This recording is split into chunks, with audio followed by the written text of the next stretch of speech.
इस वक्त की बड़ी खबर आपको बता दें, लखनऊ में गेमिंग जोन में आग लगने की वजह से 14 लोगों की मौत हो गई है, जबकि 4 बच्चे इस वक्त घायल बताए जा रहे हैं, जिन्हें इलाज के लिए अस्पताल रेफर किया गया है। गेमिंग जोन में जहां पर बच्चे कोडिंग सीखने के लिए पहुंचते थे, वहां पर अचानक से यह आग लगती है और इस आग में जिंदा जलने की वजह से 14 बच्चों की मौत हो गई है, जबकि 4 लोग जख्मी बताए जा रहे हैं। तस्वीरें हम आपको उसी बिल्डिंग की दिखा रहे हैं जहां पर ये गेमिंग जोन चल रहा था। इसी खबर पर ज्यादा जानकारी के साथ लखनऊ से विशाल प्रताप हमारे साथ जुड़ गए। विशाल, इस वक्त आपको क्या अपडेट मिल पा रहा है? क्या आग लगने के कारण सामने आ पाए हैं कि आखिर ये भयानक आग लगी कैसे? देखिए रोमिता, इस पूरी अग्निकांड का मुख्यमंत्री योगी आदित्यनाथ ने न सिर्फ संज्ञान लिया, बल्कि अलीगढ़ का वो दौरा बीच में ही छोड़ करके लखनऊ आ रहे हैं। अब से कुछ देर बाद मुख्यमंत्री योगी आदित्यनाथ लखनऊ पहुंचेंगे और सबसे पहले इस घटनास्थल की साइट पर पहुंचेंगे। सबसे पहले जो अपडेट है वो इंडिया टीवी के दर्शकों को बता दें कि सामने आप बिल्डिंग में देखिए कि जिस तरीके से ब्लॉकेट्स कर करके यहाँ पर एसडीआरएफ, एनडीआरएफ और फायर विभाग के जो लोग हैं उन्होंने लगातार इस रेस्क्यू ऑपरेशन को 24/7 लगातार, जब से उनको ये जानकारी मिली है तब से इस ऑपरेशन को कंप्लीट किया है। और इन ब्लॉकेट्स के जरिए ही फिलहाल धुआं बाहर निकला है और जो डेड बॉडीज अंदर थी उन डेड बॉडीज को फायर विभाग के लोगों ने लगातार काम करने के बाद बाहर निकाला है। आप नीचे की अगर तस्वीरें देखेंगी तो आपको लाइन से सिर्फ और सिर्फ 8, 9 और 10 गाड़ियां फायर विभाग की यहां पर नजर आएंगी, जो कि लगातार ये दिखा रहा है कि फिलहाल आग फेंकने का जो कार्यक्रम था वो लगातार यहां पर कम से कम 2 घंटे तक चलता रहा और लगातार यहां पर पानी चलाने के बाद, फायर एक्सटिंग्विशर चलाने के बाद भी जो पानी है वो पूरी तरीके से आग को तो खत्म कर पाया, लेकिन अभी भी अगर धुआं निकल रहा है तो आप अंदाजा लगाइए कि कितनी ज़बरदस्त तरीके से ये आग लगी हुई थी। एलडीए के जो सीनियर ऑफिसर्स हैं वे यहाँ पर मौजूद हैं और पूरी इस ऑपरेशन को न सिर्फ वो अंजाम दे रहे हैं, बल्कि रेस्क्यू करने के बाद न सिर्फ पूरे इलाके को सैनिटाइज किया जा सके, सर्च किया जा सके और ये इंश्योर किया जा सके कि अब फिलहाल अंदर कोई मौजूद नहीं है। इन सारी पॉसिबिलिटीज़ को एलडीए के अधिकारी, लोकल एडमिनिस्ट्रेशन, पुलिस विभाग, एडमिनिस्ट्रेशन, इसके अलावा फायर विभाग, एसडीआरएफ, एनडीआरएफ और सेना के भी जो टुकड़ी आई हुई थी उन्होंने बाकायदा इस ऑपरेशन को कंप्लीट किया है। लेकिन सबसे बड़ा सवाल ये उठता है कि इस तरीके के बड़े बड़े ब्लॉकेट्स बनाने के बाद भी अगर 14 जिंदगियों को नहीं बचाया जा सके तो अपने आप में अंदाज़ा लगाइए कि ये पूरा जो हादसा हुआ है आग का वो कितना ज़्यादा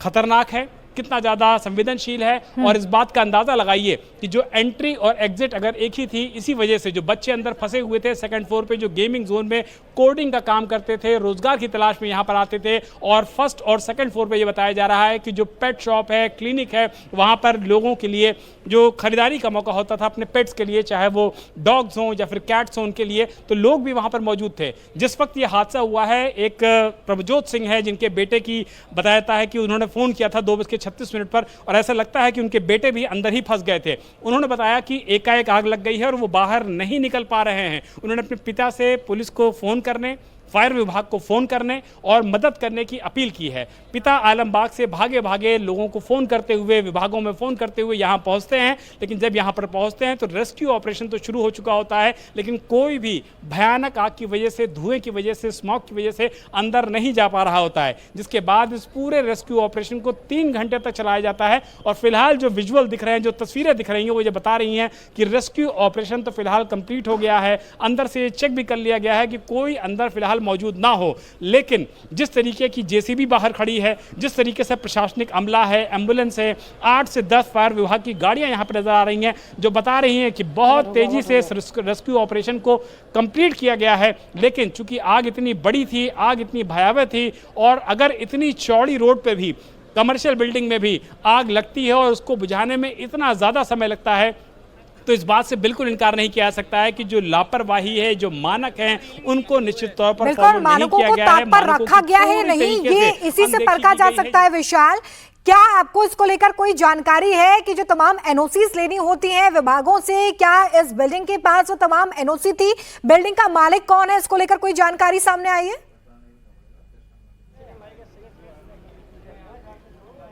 देखिए, वही फिलहाल इस समय जांच का विषय है कि इस बिल्डिंग के पास, जो कि टोटली कमर्शियल नजर आ रही है, ग्राउंड फ्लोर भी कमर्शियल, फर्स्ट फ्लोर भी कमर्शियल, और जिस फ्लोर पर सबसे ज़्यादा कैजुअलिटीज हुई हैं यानी कि सेकंड फ्लोर, वो भी पूरी तरीके से कमर्शियल। ऐसे में सवाल ये उठता है कि क्या इस बिल्डिंग की एनओसी फायर विभाग की थी या फिर नहीं थी, क्योंकि जिस तरीके से दिल्ली में जब हादसा हुआ था वहाँ भी लोगों की मौत हुई थी, जान गई थी, और उसके बाद उत्तर प्रदेश के मुख्यमंत्री योगी आदित्यनाथ के निर्देश के बाद फायर विभाग ने न सिर्फ लखनऊ में जहां हम मौजूद हैं बल्कि पूरे उत्तर प्रदेश में फायर विभाग ने बाकायदा ऑडिट किया था, ग्राउंड्स पे जाकर के ऑफिसर्स ने सर्च किया था और ये देखा था कि कहीं कोई खामियां तो नहीं है। अगर खामियां हैं तो उनको इंटीमेट किया गया था, उन पर जुर्माना किया गया था और कार्रवाई को दिखाया भी गया था। लेकिन ऐसा लगता है कि वो कार्रवाइयां जो थी, जो दिखावा था, वो सिर्फ और सिर्फ कागजों पर था, वो सिर्फ और सिर्फ कैमरे पे था, वरना इस तरीके की बिल्डिंग यहाँ पर खड़ी ना होती और इसमें 14 लोगों की जानें न जाती। लेकिन अब मुख्यमंत्री योगी आदित्यनाथ ने सारे सीनियर ऑफिसर्स को इसी बिल्डिंग पर भेजा है और ये कहा है कि जो भी दोषी होगा बिल्कुल बख्शा नहीं जाएगा,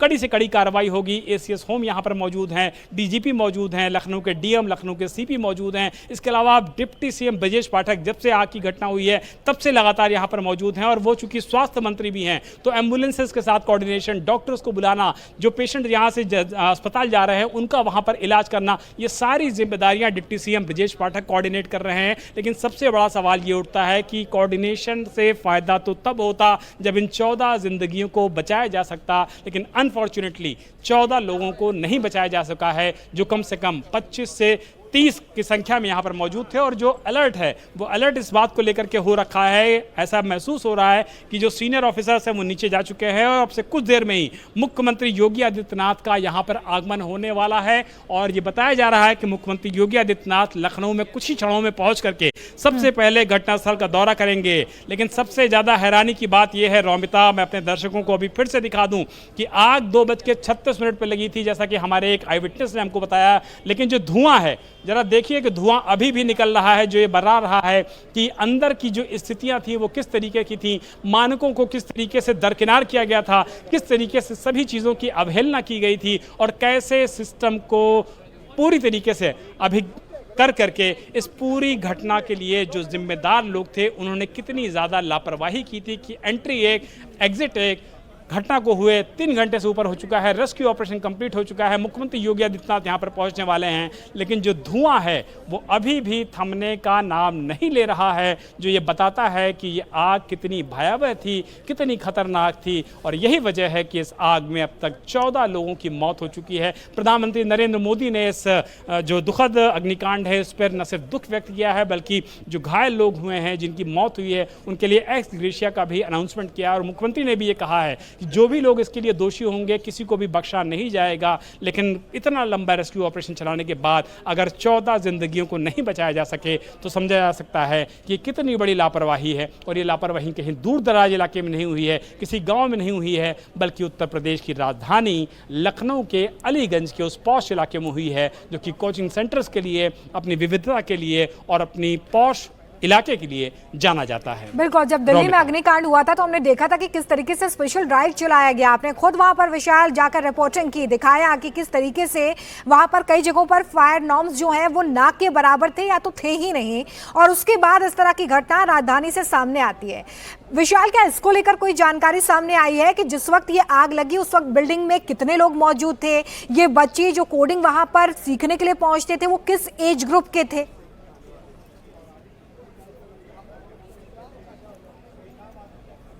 जो हमारे पास जानकारी है रोमिता, उसके मुताबिक जो स्टूडेंट्स कह लीजिए, बच्चे कह लीजिए या नवयुवक कह लीजिए जो रोज़गार के क्षेत्र में बस एंट्री कर रहे थे, उनकी उम्र जो बताया जा रहा है वो 22 साल से लेकर के 28 और 30 साल तक का उनका ब्रैकेट है, यानी कि बहुत नवयुवक यहाँ पर काम कर रहे थे। गेमिंग जो जोन होता है उसकी कोडिंग जो होती है लैपटॉप के ज़रिए, कंप्यूटर्स के ज़रिए या फिर मशीन्स के ज़रिए, वो यहाँ पर दरअसल की जाती थी। और जिस वक्त यहाँ पर आग लगी है बताया जाता है कि 25 से 30 जो यहाँ पर लोग थे वो मौजूद थे। वो न सिर्फ सेकेंड फ्लोर पर मौजूद थे जहाँ पर गेमिंग के ज़रिए कोडिंग की जाती थी, बल्कि फर्स्ट फ्लोर पर मौजूद थे, ग्राउंड फ्लोर पर मौजूद थे, जहाँ पर पेट शॉप और क्लिनिक में भी थी। और ये बताया जाता है कि 4 लोगों ने दरअसल ऊपर से छलांग लगा दी, अपनी जान की परवाह नहीं की, लेकिन उनको चोट ज़रूर लगी है। ऐसे 4 लोगों को नज़दीक के अस्पताल में भर्ती कराया गया है। उन 4 लोगों की तो जान फिलहाल बच गई है, लेकिन जो लोग स्मॉग में, आग में बुरी तरीके से फंस गए, क्योंकि जो एरिया था वो एरिया बहुत ज़्यादा नहीं थी, जो एंट्री थी जो एग्जिट थी वो अलग अलग रही थी, वो एंट्री एग्जिट एक ही जहाँ थी। और इसी वजह से जो लोग भागने की कोशिश करने लगे, जो हमारे सूत्र हमको बता रहे हैं, फायर विभाग के जो अधिकारी हमको बता रहे हैं,